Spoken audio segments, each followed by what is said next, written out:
សួស្តីកូនៗទាំងអស់គ្នាជាទីស្រឡាញ់ចា៎ថ្ងៃនេះមកជួបជាមួយនឹង admin ទៀតហើយជាមួយនឹងអក្សរ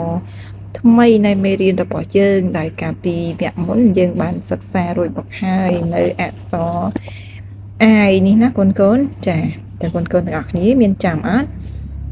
ក្រោយពីយើងសិក្សាអក្សរ I ហើយយើងទៅមកសិក្សាបន្តនៅអក្សរ J ចា៎អញ្ចឹងដើម្បីសិក្សាអក្សរនេះបានបងប្អូនទាំងអស់គ្នាត្រូវតែចេះសរសេរនិងដឹងថាតើការសរសេរចាប់ផ្ដើមពីណាទៅណាអញ្ចឹងដើម្បីកុំឲ្យខាតពេលយូរតោះយើងត្រៀមប៊ិចត្រៀមសៀវភៅជាមួយនឹង admin ទាំងអស់គ្នាណាដើម្បីសរសេរអក្សរ J ធំបានយើងត្រូវសរសេរគូសពីលើនេះចុះមកក្រោមហើយក៏វត្តវាជារាងមូលបាត់នេះ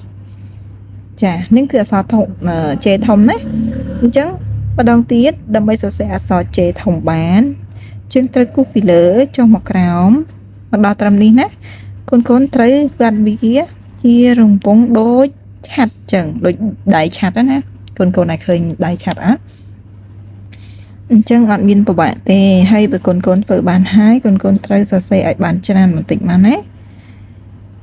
សរសេរ4 5បាទសម្រាប់ admin វិញគឺ admin គ្រាន់តែលើកឧទាហរណ៍ជូនកូន4 5អក្សរតែប៉ុណ្ណោះ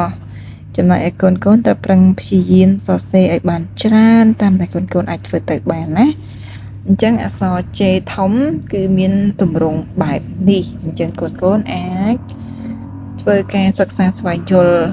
បន្ថែមបានណាបន្ទាប់ពីការរៀនសរសេរជាមួយនឹង admin កូនអាចបន្ថែមការសរសេរឲ្យច្រើន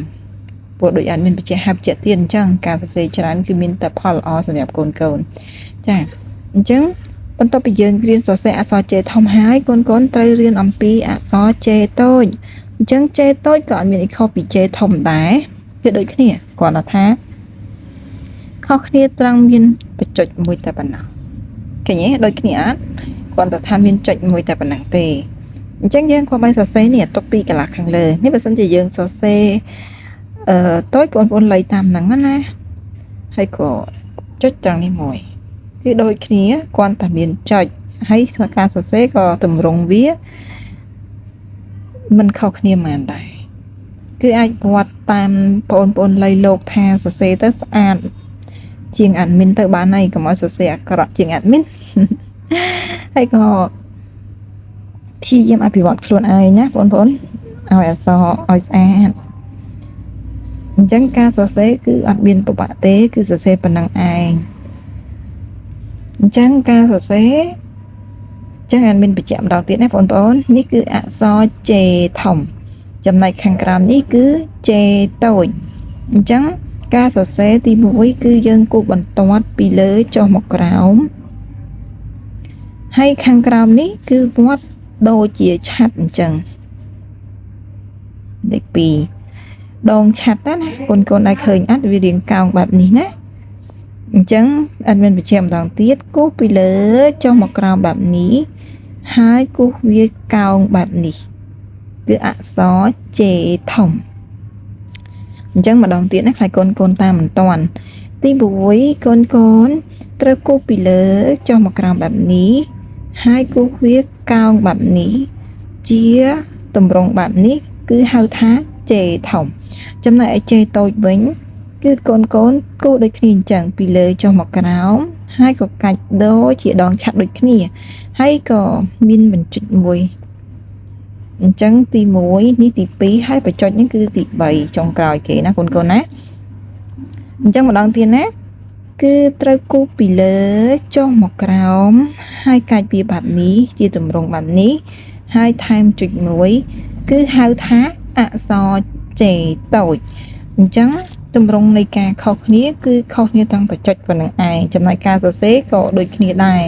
បើផ្ដើមអក្សរគឺយើងប្រើអក្សរ J ធំចាអញ្ចឹង J តូចនិង J ធំអាចមានសង្ឃឹមយ៉ាងមុតមាំថាបងប្អូនទាំងអស់គ្នានឹងអាចតាម admin តាន់ហើយអាចចេះសរសេរទាំង J តូចទាំង J ធំអញ្ចឹងបងប្អូនតាបន្ទាប់ពីអក្សរ J ទៅតើបងប្អូនត្រូវជួបជាមួយនឹងអក្សរអ្វីបន្តទៀតតើមានបងប្អូនណាដឹងអត់ ច ចាដើម្បីកុំឲ្យខាត់ពេលយូរនៅវគ្គក្រោយយើងនឹងបានជួបគ្នាជាមួយនឹងអក្សរ K ចាអញ្ចឹងយើងត្រូវ